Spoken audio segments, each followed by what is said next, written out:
Yeah, take a number. I was lightning before the thunder.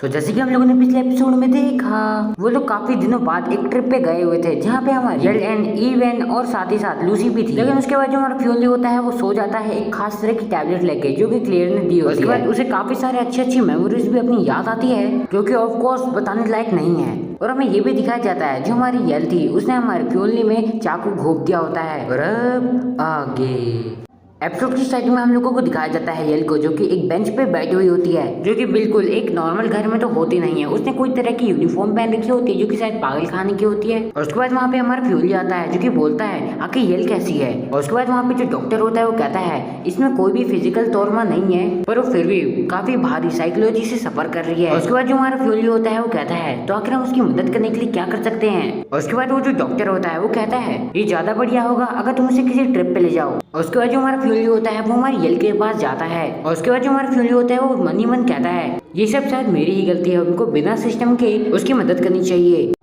और उसके बाद जो हमारा फ्यूली होता है वो हमें येल की तरफ जाता है और उससे पूछता है येल आखिर तुम कहाँ पे जाना चाहोगी, तुम्हारा कहाँ जाने का मन कर रहा है, तुम मुझे बताओ मैं तुम्हारे साथ वहाँ चलूंगा। और उसके बाद जो हमारी येल होती है वो हमारे फ्यूली को कहती है मुझे जाना है। उसके बाद वो मुस्कुराते हुए कहती है ली विलेज में, यानी कि उसे फ्यूली के गांव जाना है। और उसके बाद जो हमारा फ्यूली होता है वो कहता है अच्छा मेरा होम टाउन। और उसके बाद हमें सीन शिफ्ट होते हुए दिखाया जाता है। और उसके बाद जो हमारी लूसी होती है वो हमारे एंडर से पूछती है फ्यूली कहाँ पे है आखिर। और उसके बाद जो हमारा एंडर होता है वो बताता है कि फ्यूली जो है वो येल को उसके होम टाउन ले गया है। और उसके बाद जो सीन है वो दोबारा शिफ्ट होता है और हम लोगों को दिखाया जाता है हमारा जो फ्यूली और हमारे येल है वो दोनों के दोनों फ्यूली के होम टाउन पहुंच चुके हैं। मतलब वो बस ले जा ही रहा होता है, वो लोग रास्ते पे ही होते हैं। और उसके बाद जो हमारी येल होती है वो हमारे फ्यूली को कहती है ये पहली बार है कि तुम इन दिनों में बहुत ज्यादा पीसफुली दिखे हो क्योंकि और दिन तो तुम बहुत ज्यादा गुस्से में रहते हो। और उसके बाद जो हमारा फ्यूली होता है वो कहता है हमारी येल को जो कि बहुत ज्यादा अच्छी है और मैं नहीं जानता हूँ कि आखिर तुम यहाँ पे क्यों आना चाहती थी। और जो मेरे पेरेंट्स है वो भी टाउन की तरफ शिफ्ट हो गए थे बहुत लंबे समय पहले और इसीलिए यहाँ पे मेरी ग्रैंड मदर अकेले रहती है और वो लोग झोपड़ी में रहते हैं और वहाँ पे कोई भी स्पेयर रूम नहीं है, यानी कोई एक्स्ट्रा रूम है ही नहीं। और उसके बाद जो वहाँ येल होती है वो कहती है ऐसा लगता है तुम भूल चुके हो पूरी तरह से, ये वही जगह है जहाँ पे हम पहली बार मिले थे। और फ्यूली भी बहुत ज्यादा शॉक हो जाता है, वो कहता है क्या हम सबसे पहले मेरे घर पे मिले थे।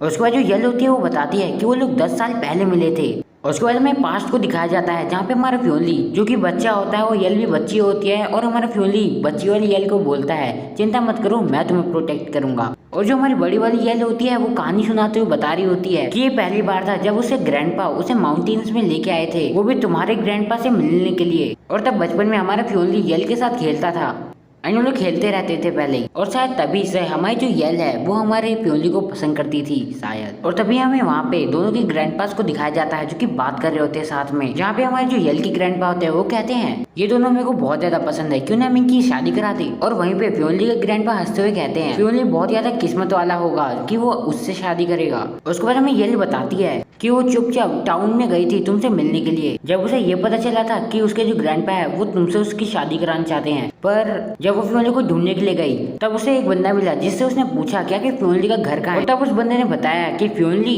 वो तो पक्का किसी और लड़की के साथ घूम रहा होगा इस समय। यहाँ तक कि उसे ये भी पता है कि उसकी शादी होने वाली मिस्टर एन की डॉटर से और उसे बहुत सारे पैसे भी मिलेंगे। उसे मिस एन 10 साल पहले मिली थी और तब हमारी जो येल है वो बहुत ज्यादा शॉक हो चुकी थी और इस बात को इनकार कर रही थी कि ये बंदा पक्का झूठ बोल रहा होगा। उसके बाद हमारा जो फ्यूली है वो बताता है और उसके बाद जो हमारा फ्यूली होता है वो एक्सक्यूज देने लग जाता है बस। उसके बाद फ्यूली समझ जाता है कि अच्छा तो आखिर तुम्हें गलतफहमी यहाँ से हुई थी और आखिर वो जो लड़की थी वो तुम थी, मैं तो भूल ही गया था, आखिर तुमने मेरे को पहले क्यों नहीं बताया। और वो बताती है कि उसने उसकी मॉम की वजह से इस बात पे इन्वेस्टिगेट नहीं किया और आखिर क्या पॉइंट था इस चीज को एक्सप्लेन करने का, और क्योंकि तुम डिवोर्स लेना चाहते हो तो मैं बस तुम्हें सच बताना चाहती थी। और वैसे हमारे रिलेशनशिप में तो कोई ट्रस्ट नाम की चीज है ही नहीं, वो भी शुरुआत से ही। और बात करते करते जो हमारी येल है वो पीछे जाती रहती है और एकदम से पहाड़ी से नीचे गिर जाती है और जो हमारा फ्यूली है वो येल को बचाने के लिए उसमें कूद जाता है खाई में। हालांकि जो हमारा फ्यूली होता है वो हमारी येल को पकड़ ही लेता है, उसे नीचे गिरने नहीं देता है। और हमारा फ्यूली उस समय बोलता है अच्छी तरह से हाथ पकड़ो, छूटने मत देना।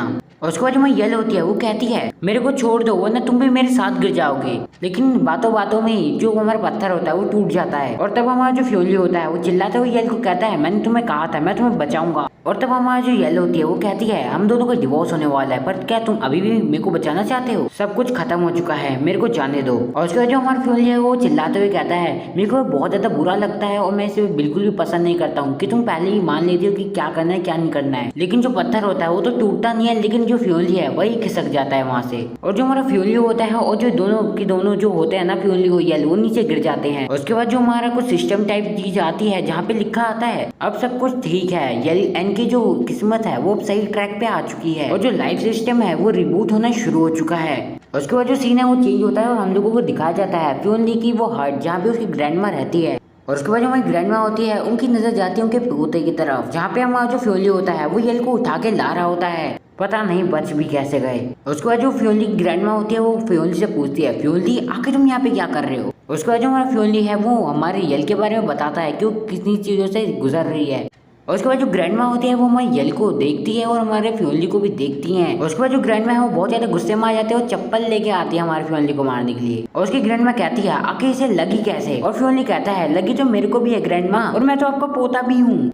और उसके बाद हम लोगों को दिखाया जाता है यल को जो कि उड़ जाती है और जो हमारी यल होती है वो डरी हुई होती है। उसे याद आता है कि वो और फ्योली दोनों के दोनों गिर रहे होते हैं पहाड़ी से। और तभी हमारे वहाँ पे फ्योली आ जाता है और जो फ्योली होता है वो बोलता है अच्छा तो तुम उठ गई। उसके बाद जो यल होती है वो फ्योली से पूछती है फ्योली क्या तुम ठीक हो? तुम भी उस इतनी हाइट से गिरे थे? और जो फ्योली है वो कहता है हाँ बिल्कुल, पर चिंता मत करो मेरे को कुछ नहीं हुआ है, तुम ये मेडिसिन लो। और तभी हमारी वहाँ पे क्लियर आ जाती है जो कि कहती है मेरी सुपर आईसाइट और सुपर हीलिंग एबिलिटी के बिना तो तुम मर ही जाते।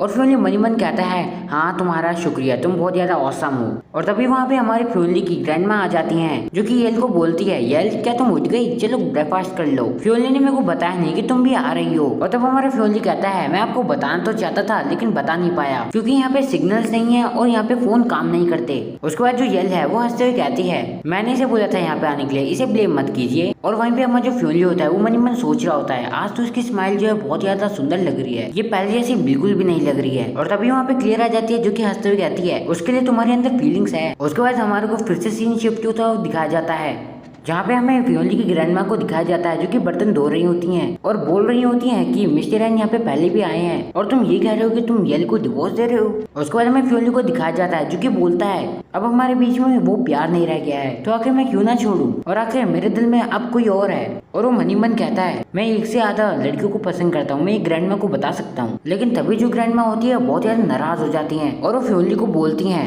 अगर जो तुमने अभी कहा वो सच है तो मेरे को कोई भी दिक्कत नहीं है, बट अगर मैं अपने हिसाब से कहूँ तो मेरे को लगता है तुम दोनों की रिलेशनशिप काफी अच्छी है और मेरे ख्याल से तुम्हें इसके बारे में अच्छी तरह से सोचना चाहिए। और वैसे भी यल एक अच्छी लड़की है। और हमारा जो फ्योली होता है वो मन मन बोलता है मेरे और यल के बीच कुछ मिसअंडरस्टैंडिंग्स हैं पर वो फिर भी चाहती है कि मैं उससे शादी करूँ। पर इन सब चीजों के बाद मुझे सही में नहीं पता कि आगे क्या करना चाहिए मेरे को। उसके बाद जो हमारा फ्योली है वो हमारे यल की तरफ जाता है और उसे कहता है आखिर तुम क्या कर रही हो, जाओ जल्दी से जल्दी जाके सो जाओ क्योंकि हम कल जाने वाले हैं वापस। उसके बाद जो हमारी यल होती है वो हंसते हुए कहती है अगर मेरे पास कोई चॉइस होती तो मैं तुम्हें बिल्कुल भी डिवोर्स नहीं देती। उसके बाद जो हमारी यल होती है वो हमारे फ्योली को कुछ पेपर्स देती है और कहती है ये लो साइन कर लो। और जब फ्योली उन पेपर्स को देखता है तो वो देख के हैरान हो जाता है कि ये तो डिवोर्स के पेपर है। और उसके बाद जो हमारी यल होती है वो कहती है मैंने नहीं सोचा था कि तुम एक घोड़े को लीड करोगे और उसे पानी पीने के लिए मजबूर कर दोगे, तो आखिर हम दुश्मन क्यों बने। और अब फाइनली ये सब कुछ खत्म हो चुका है, वो भी इस ट्रिप के दौरान। और अब तुम्हें जहाँ जाना है तुम वहाँ पे जा सकते हो। सो यार यहीं पे हमारी जो वीडियो है वो खत्म हो जाती है। सो यार जैसे कि आज की तुम लोगों ने वीडियो में देखा कि मैंने लगभग 2 चैप्टर्स को कवर किया है। एंड हाँ दोस्तों मेरे लिए मतलब दोबारा कमबैक करना इतना तो मुश्किल हो गया था, पता नहीं कैसे, लेकिन इतना लंबा ब्रेक हो गया, पता नहीं क्यों और कैसे, लेकिन ये पता नहीं कैसे इतना लंबा ब्रेक चले गया, मैं सही में नहीं जानता था। मैंने कोई ब्रेक लेने की सोची ही नहीं थी, लेकिन पता नहीं कैसे हो गया। बट अब मैं दोबारा वापस आ चुका हूँ एंड होपफुली ऐसी ही वीडियोस बनाता रहूँ। सो बस तुम लोग सपोर्ट करते रहो। Until then peace out.